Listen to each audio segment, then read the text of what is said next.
चलिए अब हम लोग सल्तनत काल के बाद अब आते हैं बिहार में अफगान शासन का प्रारंभ।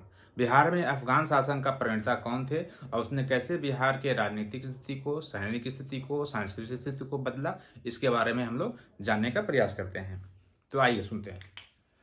बिहार में अफगान शासन का जो प्रारंभ है वो शेरशाह सूरी ने रखा था। शेरशाह सूरी वस्तुतः सूर वंश का अफगानी था। उनके पूर्वज लोग आए थे बाबर के साथ, बाबर की सेना में वहाँ पे काम करते थे और इसी दौरान ये सूरवंश जो है बिहार में प्रवेश किया।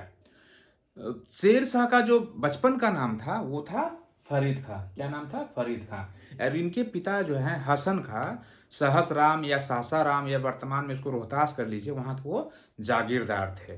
तो शेरशाह का जो बचपन का नाम था फरीद खां। उस समय जो बिहार का शासक हुआ करता था वो था मोहम्मद बहार खां लोहानी। एक बार क्या हुआ कि मोहम्मद बहार खां लोहानी के साथ शेरशाह जो है या फरीद खां जो है कहीं घूमने के लिए निकला हुआ था क्षेत्र में, और वहाँ पे उस पर एक शेर ने हमला कर दिया। तो ये जो शेर खान या जिसको कह लीजिए कि फरीद खान तलवार के एक ही झटके में उस शेर का अंत कर दिया, और उसके इस कारनामे से प्रसन्न होकर जो लोहानी था उस समय तत्कालीन शासक मोहम्मद बहार खान लोहानी, उसने इसको शेर खान की उपाधि प्रदान कर दी। इस तरह से बचपन में जो फरीद खान था वो शेर खान हो गया। शेर खान जो है बाबर की सेना में ही रह के इसने अपने युद्ध कौशल को समझा, अपनी ताकत को मजबूत किया, और जितना भी युद्ध नीति का सफल क्रियान्वयन भी है वो बाबर के सेना में रह के ही सीखा। और बाद में मुगल शासन में एक छेद किया, और मुगल शासक बाबर का जो अगला उत्तराधिकारी था हुमायूं के साथ इसने 2 युद्ध किए। दोनों युद्ध जो है बहुत ही प्रमुख है, जो कि मुगल शासन काल का वहाँ से विघटन होता है, वहाँ से मुगल शासन की जो कड़ी है वो टूट जाती है और उसमें अफगान शासन का जो है वो कड़ी जुड़ता है। तो पहला युद्ध था चौसा का युद्ध, जो 26 जून 1539 में हुआ था, और दूसरा युद्ध था कन्नौज या बिलग्राम का युद्ध, जो कि 17 मई 1540 का था। जो चौसा का युद्ध हुआ 26 जून 1539 को। इस युद्ध के बाद शेर खान ने अपने नाम के आगे शेर शाह की उपाधि लगा दी। अब शेर खान शेर शाह कहलाने लगा, और साथ ही साथ अपने नाम का सिक्का खुदवाया और खुतबा पढ़वाया। उस समय शासक ये करते थे कि कोई भी उपलब्धि होता था तो अपने नाम का सिक्का चला देते थे, तो उसने भी यही किया। फिर क्या है, दोनों युद्ध में हुमायूं को हराने के बाद चौसा के युद्ध के बाद बता ही दिया कि शेर खान ने अब शेरशाह की उपाधि धारण कर ली।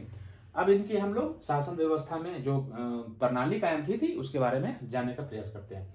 शेरशाह एक बहुत ही योग्य और दूरदर्शी शासक था। उसने क्या किया, पट्टा और कबूलियत प्रथा चलाई। पट्टा और कबूलियत प्रथा वो शासन के दृष्टिकोण से था। साथ ही साथ सराय और डाक चौकियों का भी निर्माण कराया। कम्युनिकेशन संचार व्यवस्था को मजबूत रखने के लिए सराय और डाक चौकी का निर्माण कराया। प्रत्येक एक कोस पे एक सराय बनाया, और डाक चौकी आधुनिक डाकघर जो है, ताकि संचार व्यवस्था आसानी से आ जाए, सूचनाओं का जो संग्रह आसानी से हो पाए।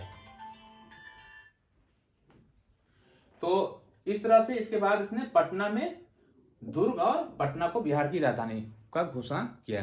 पटना में उसने एक दुर्ग बनाया और पटना को बिहार की राजधानी घोषित किया।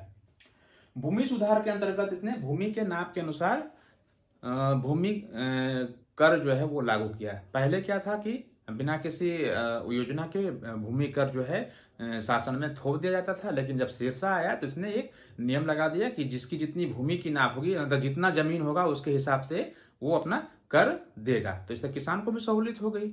इसके बाद इसके स्थापत्य कला के क्षेत्र में देखें तो इसका जो सर्वप्रमुख उदाहरण है वो मकबरा जो इसका बना है शेरशाह का सासाराम में, वो जो है इंडो इस्लाम शैली का जो है सर्वश्रेष्ठ उदाहरण है।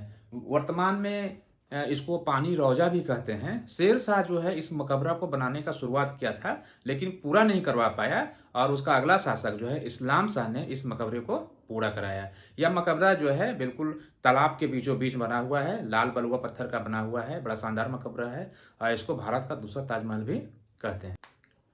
तो शेरशाह मकबरा के बाद अब हम लोग देखते हैं कि उसने कौन कौन से किले और दुर्ग जो है सैन्य दृष्टिकोण से बनवाए।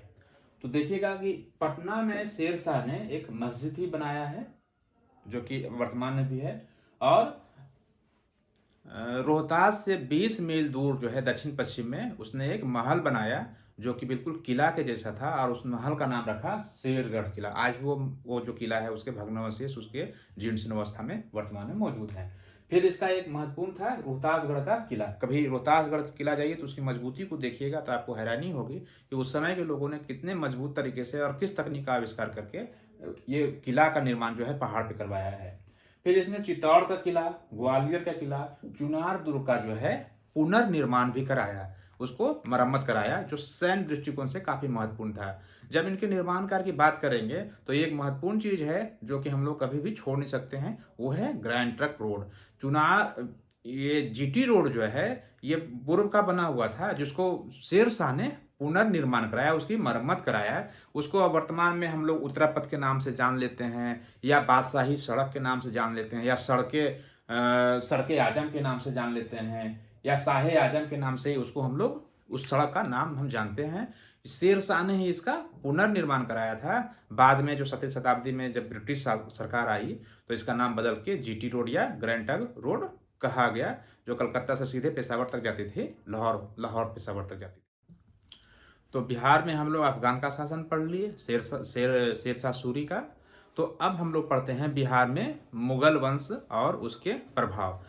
मुगल वंश के बारे में विस्तृत चर्चा जब हम लोग मध्यकालीन बिहार पढ़ेंगे, मध्यकालीन इतिहास पढ़ेंगे भारत का, उसमें हम लोग विस्तृत तौर पे चर्चा करेंगे। जैसा आप लोग जानते हैं कि भारत में मुगल वंश का स्थापना जो है बाबर ने किया था। 1526 ईस्वी में इब्राहिम लोदी के साथ उसने युद्ध किया और इब्राहिम लोदी को हरा के उसने भारत में मुगल वंश की स्थापना कर दी।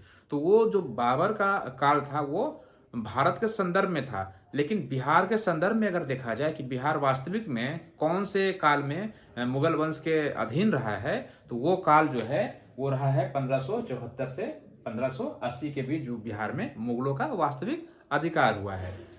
1574 में अकबर जो है पटना आया और उसने हाजीपुर दुर्ग पे अधिकार किया। साथ ही साथ 1575 ईस्वी में अकबर ने मिथिला शासक को हरा के 1580 में बिहार को मुगल साम्राज्य का सूबा या प्रांत घोषित कर दिया। पहली बार 1575 में अकबर आया और हाजीपुर दुर्ग को अपने अधीन लिया। 1574 ईस्वी में। 1575 में क्या किया, वो मिथिला का जो शासक है उसको हराया और 1580 में, 5 साल बाद 1580 में बिहार को जो है मुगल काल का, मुगल सल्तनत का सूबा घोषित कर दिया। तो इस तरह से देखते हैं हम कि बिहार जो है मुगल सल्तनत का हिस्सा कब बना, तो 1580 में। और किसने बनाया, अकबर ने। अकबर क्या किया, अकबर का जो वफादार सिपाही था, अकबर का जो सेनापति था, जिसका नाम है मान सिंह, राजा मान सिंह, उसने 1580 में राजा मान सिंह को बिहार का सूबेदार नियुक्त कर दिया। 1621 ईस्वी में जहांगीर ने राजकुमार परवेज को बिहार का प्रथम मुगल राजकुमार सूबेदार बनाया। इससे पहले जो बिहार में सूबेदार हुआ करते थे वो राजवंश का नहीं हुआ करता था, वो उसके सैन्य अधिकारी होते थे या उसका कोई महत्वपूर्ण सूबेदार हुआ करता था। लेकिन जहांगीर ने क्या किया, पहली बार मुगल राजकुमार को सूबेदार बनाया। और किसको बनाया, वो परवेज को बनाया। परवेज चूंकि ये मुगलों का ये राजकुमार था, तो अपने जहांगीर के इस फैसले से उसका बेटा शाहजहां, जिसका बचपन का नाम खुर्रम था, वो नाराज हो गया और आके परवेज को युद्ध किया। परवेज को हरा के परवेज के जिम्मे जो पटना और रोहतास का क्षेत्र था उसको छीन लिया। छीनने के बाद क्या किया, 1658 ईस्वी में औरंगजेब और दारा सिकोह के बीच जान ही रहे हैं गद्दी की लड़ाई हुई, जिसमें औरंगजेब ने दारा सिकोह को आसानी से हरा दिया। और हराने के बाद औरंगजेब ने राजकुमार अजीम को बिहार का सूबेदार बनाया। किसको, दारा सिकोह को हराने के बाद, उसको वहां से हटाने के बाद जो अपना पुत्र था अजीम को वहां पे बिहार का सूबेदार बनाया। और अजीम का जो बेटा है फर्रुख सियर, जिसको मुगल वंश में घृणित कायर के नाम से भी जाना जाता है, उसका जन्म बिहार के पटना में ही हुआ। और इसके बाद जान ही रहे हैं कि 1700 ईस्वी में औरंगजेब ने कैसे बंगाल की जो दीवानी वो मुर्शिद कुली खां को दे दी। और इसके बाद जो है वो ये घटनाएं लगातार घटती चली गई। फिर प्लासी का युद्ध हुआ और इसके बाद जो है बक्सर का युद्ध हुआ। और इतिहास जो है गवाह है कि अब सीधे सीधे मुगल वंश का भी वहाँ से खात्मा हुआ और बिहार के साथ साथ पूरे भारत पे जो है वो ब्रिटिश इंडिया कंपनी का जो है आक्रमण प्रारंभ हुआ और उसकी सत्ता जो वहाँ पे काबिज हो गई। बोलिए। तो आज के लिए इतना ही, अब अगले क्लास में हम लोग फिर से मिलते हैं।